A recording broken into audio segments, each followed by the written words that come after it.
दर्शक बंधु समस्त को सर्वप्रथम मोर नमस्कार।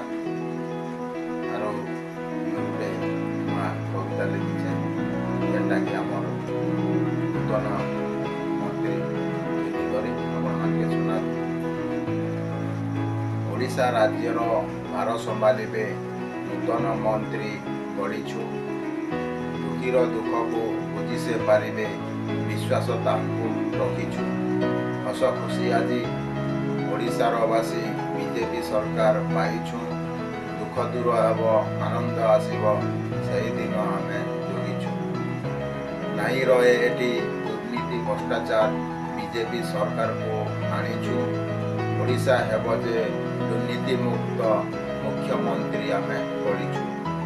राज्यर विकास हेब जे तुरंत डबल इंजिन सरकार गढ़ीछु।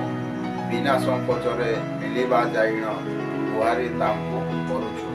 कृषक मुहरे फुटाइले हस धान क्रय मूल्य करिछु। सुभद्रा योजना रे घोषणा कले जे टंका 50,000 नारी को देउछु। यही तो आम मुख्यमंत्री को वार्ता। माँ माने आनंद खुशी रे नाचुछु। धन्यवाद। मोर कविता आपण मानके भल लागले आपण मान लाइक करबे, शेयर करबे एवं मोर चैनल